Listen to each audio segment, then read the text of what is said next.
That's not good. And this is the Hoof GP.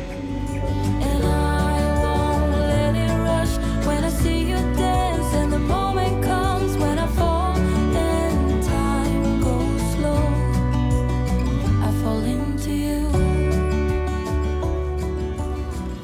We all know how this goes. I trim cows' feet for a living. I look after them, and I try to ensure that they never become lame and sore as a result. In this case though, something has gone wrong, and this cow is very much lame. And now my job turns to the therapeutic side of the industry. I need to make sure I can get the weight away from the problem area and on to the parts of her foot that are not hurting. This is exactly where I need her weight to be alleviated from. We all saw in the intro that her foot was literally bubbling, and it's coming from here. Her heel bulb is delaminating, and this entire area of hoof heel is going to need to be removed as gently as possible. But therein lies a problem. Hoof horn is incredibly tough stuff, and I need to put a huge amount of power through the blade of my knife to remove it. And powerful strokes can and often do lead to mistakes. It's hard to be precise, but remember, every stroke counts. This is an animal. This is a creature who has real feelings, and everything inside the hoof capsule has a huge amount of nerve endings attached to it, so I need to be as careful as possible. But I need to remove every shred of loose and detached hoof horn.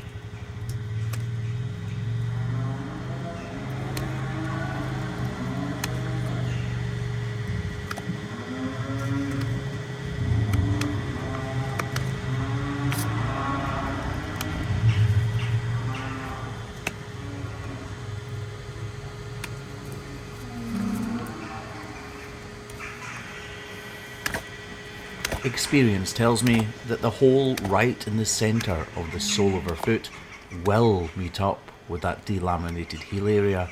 It'll go all the way through the hoof horn, and I will eventually need to remove all of this part of her foot. But I'd like to work from the outside inwards, which is why I've already concentrated on the cracking towards the toe of her foot. Deciding how deep in I put my knife, the very edge of the blade, is crucial.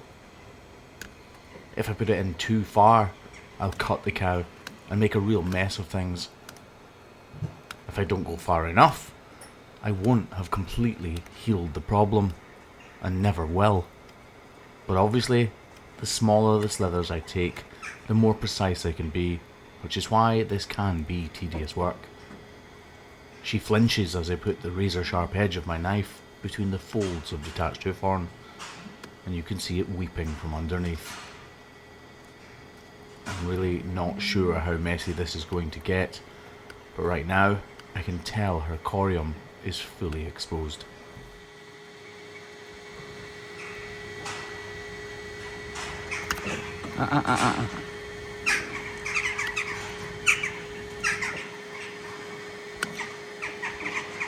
I haven't washed this foot, so every milliliter of fluid you can see is weeping from the battle that's going on inside the hoof capsule between the cow's immune system and the bacteria trying to attack it. It's a war, if you like, where white blood cells attack the problem. And in this case, the problem is digital dermatitis. You can see it attacking her corium. That's why it's so granulated. It's very distinctive, and unfortunately, it's very common.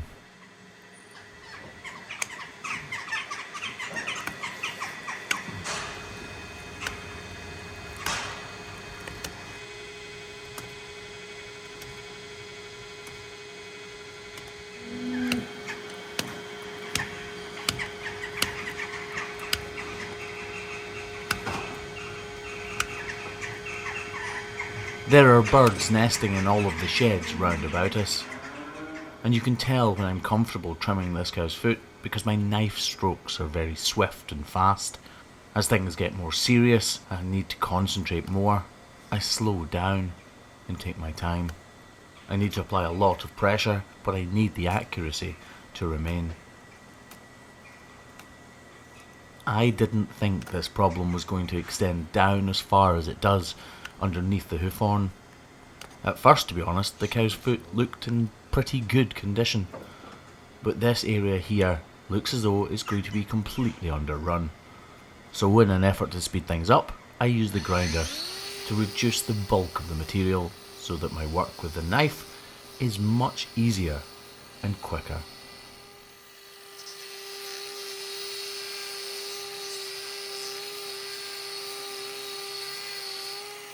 I still find it incredible just how gentle you're able to be with a machine that is capable of removing a huge amount of hoof horn.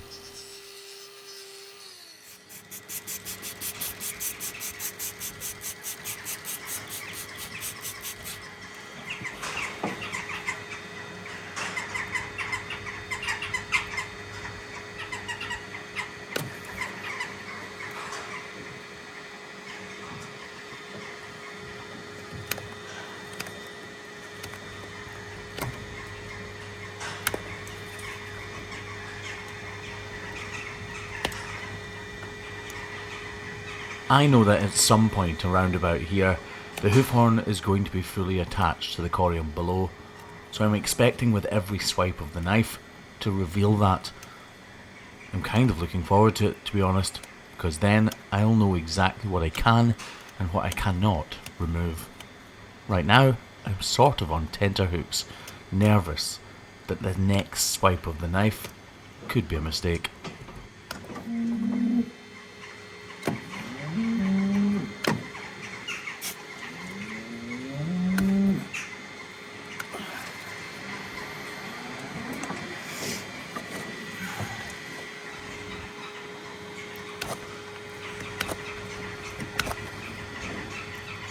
With problems like this, her entire corium is completely inflamed, and it's really difficult to separate those layers, because sometimes those layers are still forming. I've gone slightly too far, down towards her axial wall, and I've grazed her corium. I wish I hadn't made this small mistake, but it will be inconsequential in the entire healing process. Right, once we get that cleaned up, we're going to prepare this close hoof, ready for a block. If I don't prepare it properly, the block will have no chance of sticking. It needs to be flat and level. It needs to be completely free from muck and manure, and it needs to be 100% dry, which is why you always see us blowtorching the claws. Any of those factors can prevent a block from sticking. This is how her hoof is looking now. I'm actually really happy with this trim. Yes, I did make a very small mistake, but like I said, I am happy with this trim. The dermatitis though is what is going to be the falling point here. It'll be the stumbling block. If we don't completely kill off that dermatitis, then this hoof has no chance whatsoever of healing. As it is though, she stands an incredibly good chance of it healing, believe it or not, with just this one simple trim. Right now, it definitely looks like she's feeling it, but in 2 weeks' time, she should look like a completely different cow.